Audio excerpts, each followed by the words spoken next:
কোরআন তেলাওয়াতের আনন্দ পাই না, কি করলে তেলাওয়াতের আনন্দ পেতে পারি? প্রিয় দর্শক, কোরআনে কারিমের তেলাওয়াত করতে গিয়ে আমাদের ভালো লাগা কাজ করে না। এটি সন্দেহাতীতভাবে আমাদের ঈমানের দুর্বলতার একটি প্রমাণ।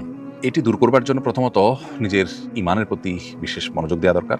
আমাদের ঈমানের অপরিহার্য পাঠ বইটি বা এই জাতীয় আরো কোনো বই পড়ে ঈমান সম্পর্কিত ইলম অর্জন করা এবং আল্লাহর কুদরতগুলোর সাক্ষী হওয়া, সেগুলোকে গবেষণা করা দরকার। বিশেষভাবে কোরআনে কারিমের অর্থ ব্যাখ্যা বোঝার যদি আপনি চেষ্টা করেন, ইনশাআল্লাহ আপনি কোরআনে কারিমের তেলাওয়াতের স্বাদ এবং তৃপ্তি লাভ করতে পারবেন।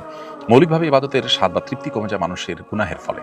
বিধায় গুনাহ থেকে বেঁচে থাকার চেষ্টাও আমাদের বিশেষভাবে করতে হবে এবং তৃপ্তি লাগুক বা না লাগুক নিজের মনের বিরুদ্ধে চলার মতো মানসিকতা আমাদের মধ্যে তৈরি করতে হবে। আমার মন কোনো কিছু পছন্দ করলে আমি করব, ভালো না লাগলে আমি করব না।